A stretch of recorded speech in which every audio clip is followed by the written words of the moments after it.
नमस्कार। 21वीं सदी के शिक्षार्थियों के लिए आवश्यक जीवन कौशल के इस सत्र में आपका स्वागत है। मेरा नाम ललित सिंह है और मैं ग्राफिका राहिल यूनिवर्सिटी भीमताल में एक एसोसिएट प्रोफेसर हूँ। इस सत्र में हम समझेंगे संघर्ष और उसका समाधान, और हम दूसरे पार्ट में वार्ता की तकनीकें सीखेंगे। मैं आपको याद दिला दूंगा कि पिछले सत्र में हम मजबूत पारस्परिक संबंधों का निर्माण के बारे में हमने सीखा था। सबसे पहले हम देखते हैं कि संघर्ष क्या होता है। तो संघर्ष वो स्थिति होती है जब दो या दो से अधिक व्यक्ति, समूह या विचार आपस में टकराते हैं, यानी कि जब उनके लक्ष्य, मूल्य, इच्छाएं या दृष्टिकोण एक दूसरे से भिन्न होते हैं और मेल नहीं खाते हैं। और ये जो संघर्ष है ये काफ़ी स्वाभाविक है, क्योंकि इस दुनिया में यह जहाँ भी हम होते हैं वहाँ पर लोगों के मूल्य अलग अलग होते हैं, उनकी इच्छाएं अलग अलग होती हैं और लक्ष्य अलग अलग होती हैं। इसलिए टकराव बहुत संभावित है।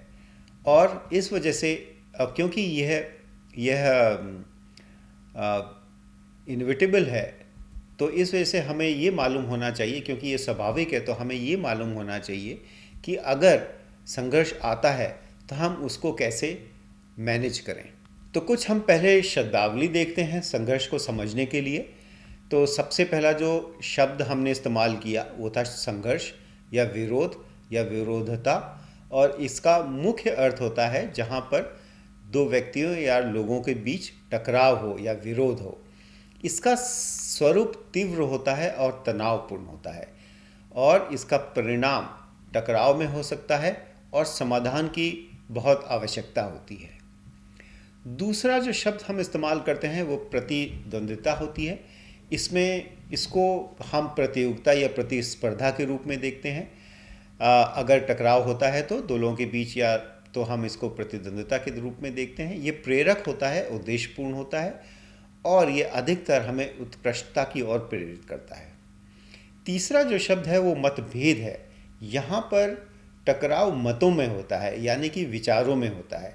जब दो या अन्य लोगों के बीच विचारों का अंतर होता है तब यह मतभेद पैदा होते हैं, और यह मतभेद ज़्यादातर संवाद से ही हटाए जा सकते हैं, या ज़्यादातर ये संवादात्मक ही होते हैं, और चर्चा और समझ से हम मतभेद हटा सकते हैं। अब हम संघर्ष को समझने के लिए थोड़ा और आगे चलते हैं। तो संघर्ष या तो आंतरिक हो सकते हैं या बाह्य हो सकते हैं। आंतरिक वो संघर्ष होते हैं जो किसी भी व्यक्ति के खुद के अंदर होते हैं, खुद के मन के अंदर होते हैं। जैसे उसके जो मन में विचार आते हैं, या उसकी जो भावनाएं होती हैं, या जो इच्छाएं होती हैं, या जो उसे निर्णय लेने होते हैं या निर्णय ले चुके होते हैं, उनमें आपस में संघर्ष होता है। और वह व्यक्ति समझ नहीं पाता है कि इनमें से हमें, मान लीजिए कई विचार हैं, तो कौन से विचार अच्छे हैं और कौन से बुरे हैं, भावनाओं को क्या आगे ले जाना चाहिए। तो ये मन ही मन में इस तरह का संघर्ष होता रहता है, और इस संघर्ष से निपटने के लिए हमारे आंतरिक मूल्य बहुत सहायक होते हैं। दूसरा हो सकता है बाहर संघर्ष, यानी कि हमारे मन के बाहर दूसरे व्यक्ति से, दूसरे समूह से, या एक ही समाज में अलग अलग ग्रुप्स में, या प्रकृति के साथ।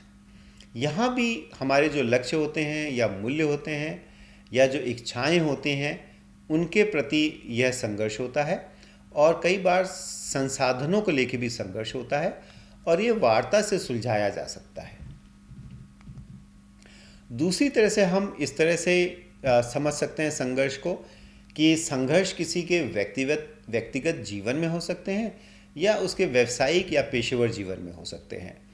तो व्यक्तिगत जीवन में जो संघर्ष होते हैं वो संबंधों को लेके हो सकते हैं, अपनी खुद की दूसरों से अपेक्षाओं को लेके हो सकते हैं, और जो हमारे व्यक्तिगत लोग हैं हमारे आसपास, उनसे हमारे मूल्यों के टकराव हो सकते हैं। जब हम व्यावसायिक या पेशेवर जीवन में संघर्ष की बात करते हैं, तब हम जहाँ पर व्यवसाय होता है हमारा, या जहाँ हम पेशा करते हैं, वहाँ पर आपसी प्रतिस्पर्धा हो सकती है, या अगर कई लोग काम करते हैं तो ये हो सकता है कि हमारे आपस में संचार की कमी हो और इस वजह से संघर्ष हो रहा हो, या अगर एक ही जगह हम कार्य क्षेत्र में कई लोग काम कर रहे हैं तो हर एक व्यक्ति को अपनी अलग अलग भूमिका के बारे में स्पष्टता न होना, ये भी एक कारण हो सकता है टकराव के। और या फिर अगर एक ही कार्य क्षेत्र में कई लोग हैं और काम या कार्य का अत्यधिक दबाव है तो उसकी वजह से भी टकराव हो सकता है या संघर्ष हो सकता है। अब संघर्ष के क्या प्रभाव हो सकते हैं ये हम देखना चाहेंगे। तो इसके प्रभाव दोनों हो सकते हैं, नकारात्मक भी हो सकते हैं और सकारात्मक भी हो सकते हैं। तो नकारात्मक में सबसे पहला जो प्रभाव हो सकता है वो हो सकता है तनाव या मानसिक प्रभाव, जो कि हमारे हर एक व्यक्ति के ऊपर अच्छा नहीं होता है। और दूसरा जो नकारात्मक प्रभाव हो सकता है कि अगर संघर्ष है या टकराव है तो उस व्यक्ति के उत्पादकता में असर आ सकता है, और यह असर अधिकतर गिरावट में ही होता है। तीसरा नकारात्मक प्रभाव ये हो सकता है या तो व्यक्तिगत में या अपने व्यवसाय में कि आपस में रिश्ते मजबूत नहीं होते हैं और खटास आ जाती है। और जब रिश्ते में खटास होती है तो आपसी मेल नहीं हो पाता है, उस वजह से भी उत्पादकता में गिरावट आ सकती है।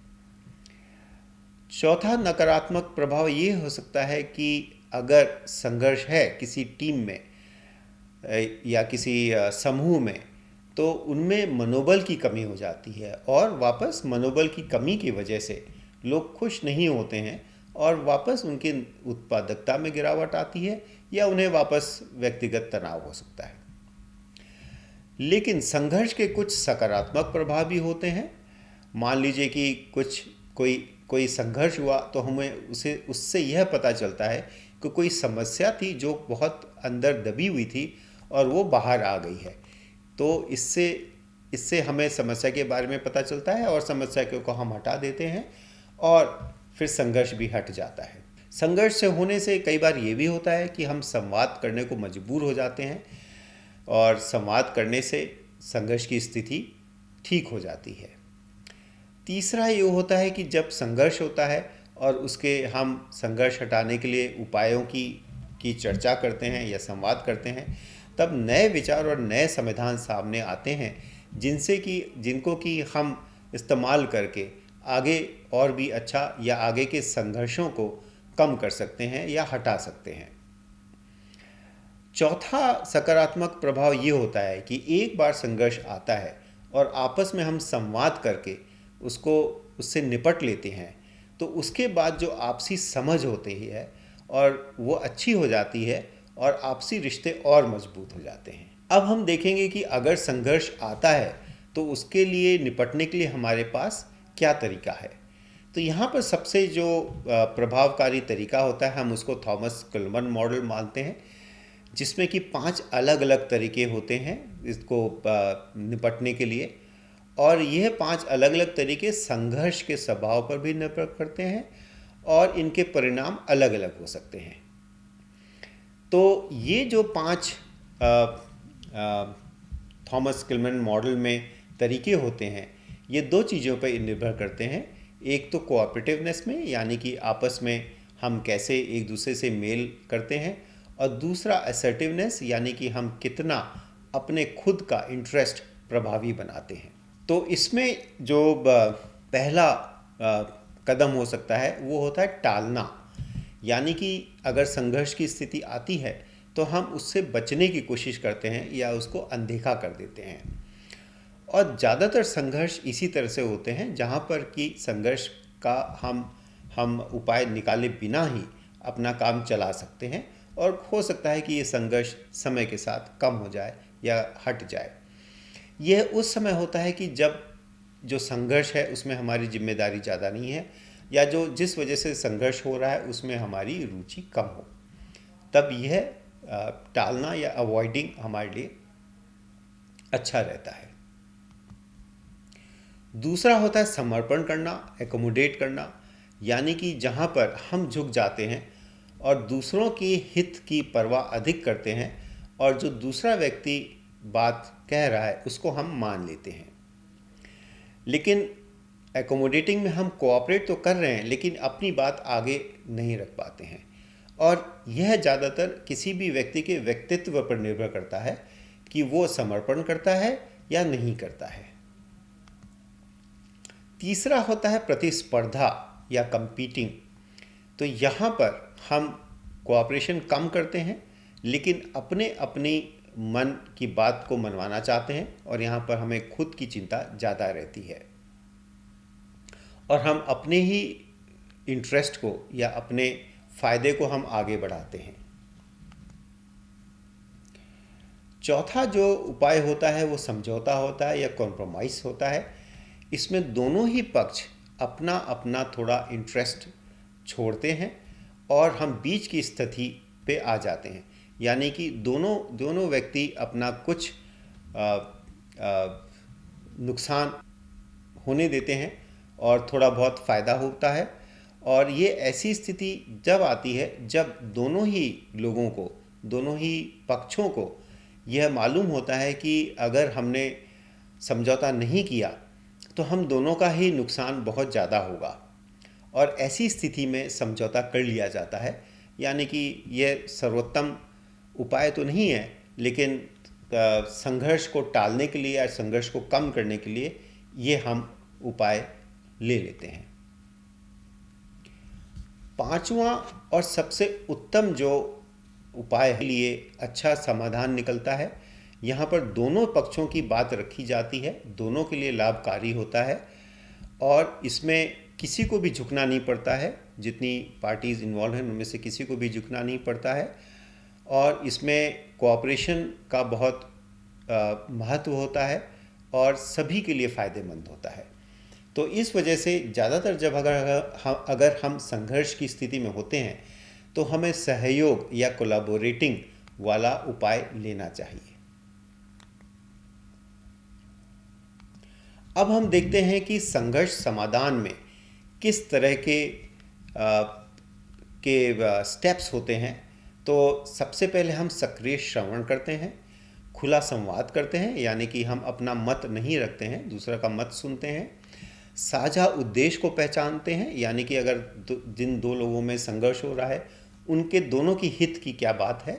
फिर हम मध्यस्थता करते हैं, यानी कि अगर दो आपस में विचार नहीं मिल पा रहे हैं तो किसी तीसरे व्यक्ति से की मदद हम लेते हैं, और जो विकल्प हमारे पास हैं उन पर विचार करते हैं, और जब हम सही विकल्प को चुन लेते हैं तो उसकी कार्रवाई की योजना हम बताते हैं। इस पूरे संघर्ष समाधान के स्टेप्स में हमें कुछ योग्यताएं जरूर करनी पड़ती है, जैसे कि सक्रिय श्रवण होता है, यानी कि हम बिना बोलने वाले को बिना टोके ध्यानपूर्वक सुनते हैं और उसकी भावना को समझते हैं। खुले संवाद में हम अपनी बात स्पष्टता के साथ रखते हैं और सम्मान के साथ रखते हैं। साझा उद्देश्य पहचानने में हम मतभेद पर फोकस नहीं करते हैं, बल्कि हम समान लक्ष्यों पर ध्यान देते हैं। और जब हम मेडिएशन या मध्यस्थता की ज़रूरत पड़ती है तब हमें ये देखना पड़ता है कि जो व्यक्ति की हम मध्यस्थता ले रहे हैं वो तटस्थ हो, यानी कि उसको दोनों ही पार्टीज़ में कोई इंटरेस्ट ना हो। और जब हम विकल्पों पर विचार करते हैं तो हम सभी विकल्पों को पहले अच्छी तरह सुनते हैं बिना कोई अपना मत दिए, और उसमें से सर्वश्रेष्ठ को हम चुनते हैं। कार्रवाई की जो योजना बनाते हैं उसमें हम सभी व्यक्तियों से एग्रीमेंट चाहते हैं, यानी कि उनके जो हम विचार उनको स्पष्ट रूप से ये बताते हैं कि आगे अगर इस स्थिति को ख़त्म करना है तो किस व्यक्ति को कौन सा उपाय करना होगा और वो कैसे उसको लागू करेगा। अगले सत्र में हम संवाद कौशल की बात करेंगे। धन्यवाद।